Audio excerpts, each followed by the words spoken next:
everyone. I said I was going to do a video for every 90 days because this has become a bit difficult to photograph the pages the way they curve. So my altered book project is, I just chose a fiction book I'd already read that had the right amount of pages, and I was going to do animal drawing every day for 365 days. I later decided to stick with just hares because I want to be able to draw them really confidently. So here's a quick tour for you. So here's day one. My photo references, some of the photo references are mine, but most of them are from other photographers, and I have asked permission. I have got permission from the photographers to use their photos for reference. Some of the photo references are by Dan Belton, a couple from Paul Davies, but most of them are actually Mick Green. He's got quite a lot of hare photos which I find amazingly useful. Now I found, I thought this paper was quite thick when I chose this book, but it's only when I started drawing on it I realised it really wasn't very good for drawing on. So that first page I think I just drew directly onto it. But after that I wanted to treat some of the pages, you know, with different backgrounds and stuff. And obviously anyone that's tried to draw on paint, on acrylic paint, knows it's quite difficult. So with these ones where I'd put acrylic paint down, I went over it with clear acrylic gesso as well.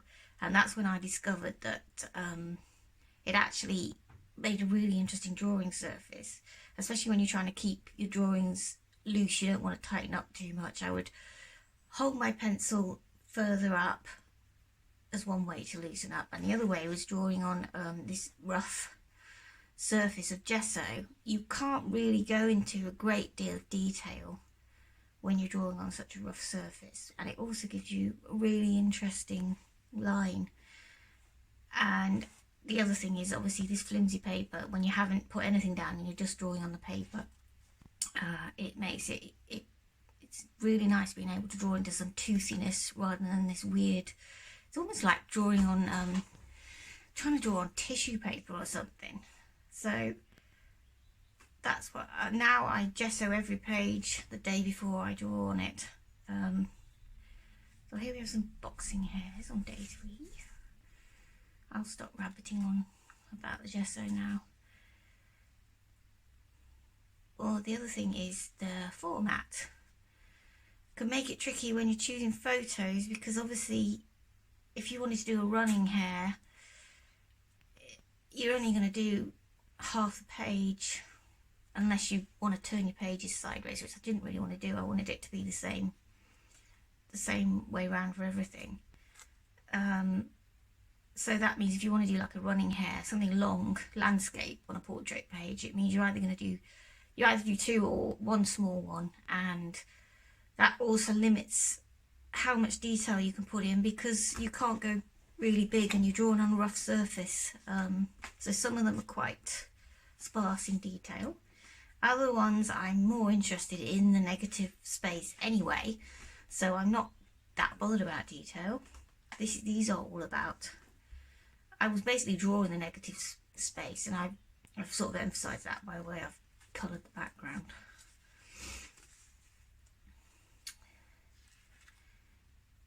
You may notice as we get further in that some pictures repeat themselves, either because I simply forgot that I'd already drawn that particular reference, or just because I wanted to draw it again. I really liked it. I don't think there's anything wrong with doing that. Obviously the more you draw something, the better you get at it. So if there's particular poses you really like and come back to, then I don't see a problem with that. I like this. I've drawn this hair a few times. It just looks really coy there. It's quite cute. I like that, where he's sort of looking at you. Got some, I was putting some different mixed media down, so sometimes I prep the page with different collage papers, put it down with matte medium, and then go over it with the clear gesso. so that the next day it was ready for drawing on.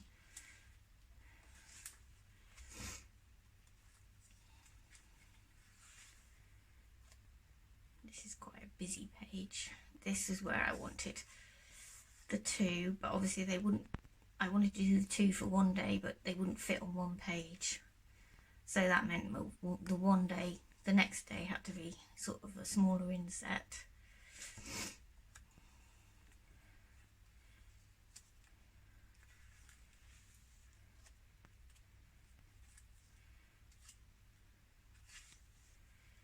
I think this is one of Dan's. Yeah, it is actually. I've written it down. That's one of Dan's. This is such a lovely photo that I drew this from. It's such a sweet looking hair. This one, I've actually done this drawing before, but it didn't work.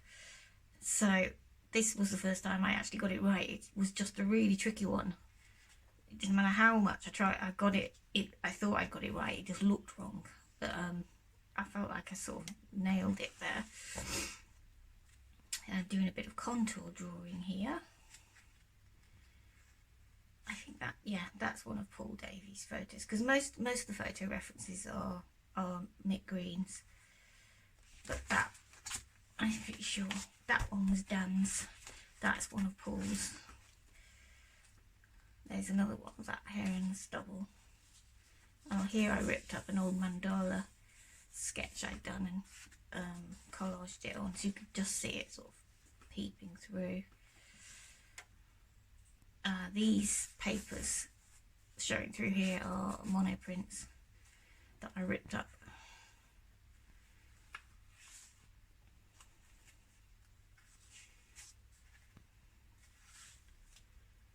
I like this one because I've done a spread. I don't always have time to do this sort of thing where I've got to do a spread and make everything fit together nicely. Some days I've only got 5 minutes, so it's nice when I spend a bit longer working out where I want to put things. I'm obsessed with hare's feet. They are really difficult to draw, and even when you think you've drawn them accurately, they don't look right. So you're sort of constantly switching between making them look right and making sure they're actually accurate. I'm also trying to work on drawing boxing hares a bit better, because they're also quite tricky to draw. This is one of Paul Davies' photo references.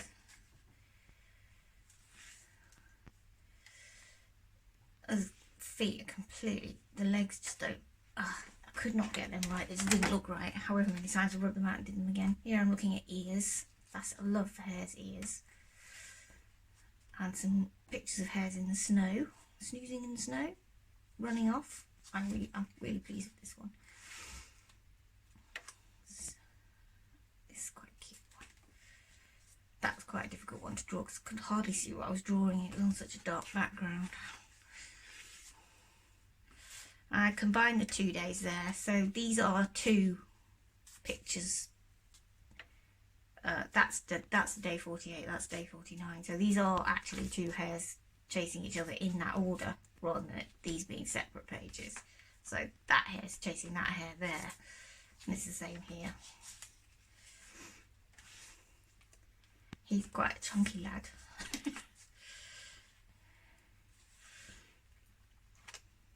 More found papers. It's quite difficult to see this one. I was doing a bit, sort of combined a bit of contour drawing with that one as well. These ones were really quite rushed, I think. I wasn't very pleased with them. They were contour drawings. I think it was at this point I decided to put a pause on the project for the month of December. It might have been a bit later, but I didn't feel like I was giving it the time that it needed.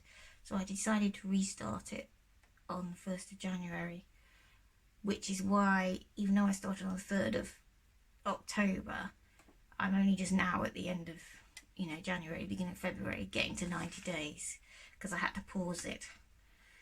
I don't know how I've managed to I thought this looked like a kangaroo, and then my son said, no, it looks like a deer, and I think he's right. Actually, there's another picture under that I really hated. So I went over this, so it sort of ended up as this strange hair-like deer creature. But I still prefer it to what was underneath. Another one looking at movement. I love these ones where the buck's watching over the doe. I just think they're beautiful. Some much paler ones, a bit more minimal, these. It's amazing hairs. You get such difference in ears.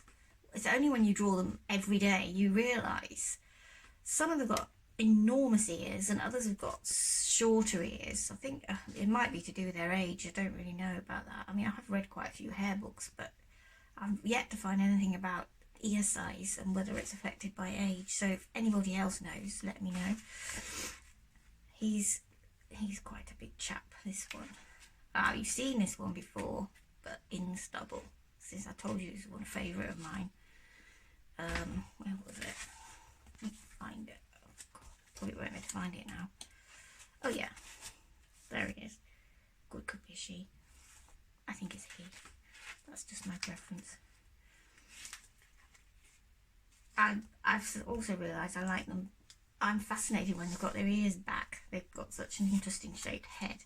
This one I wanted to do a longer one, so I've done a fold out. It's probably I'm gonna have to move this so you can see it.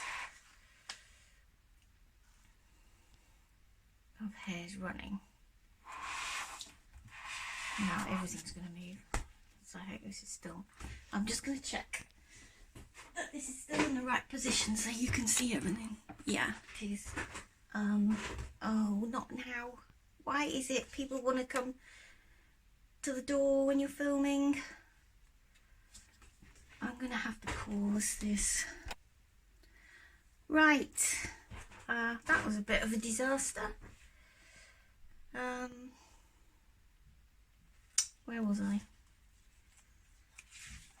Oh yeah, I like these ones. I like the sort of dark grey.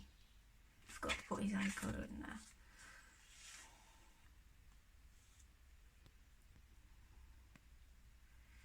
Here's another one in the snow.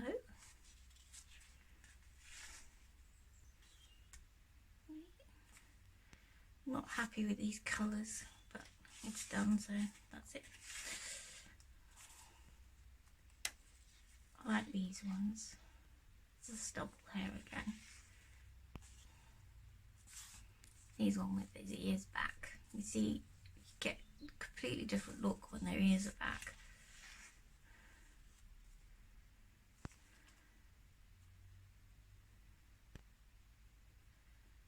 Not quite sure what happened with this one. It's just completely out of proportion. Another chasing one. Nearly at the end now with some warmer colours. These two I drew without any photo references, so these are from memory. And I'm hoping by the end of this project I'll be able to draw loads of hairs from memory in lots of different positions.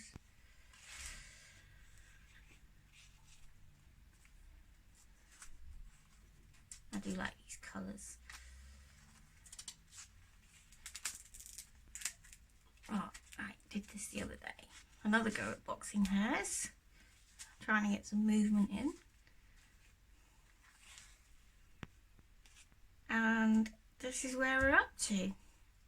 This is yesterday, so still got to draw today's.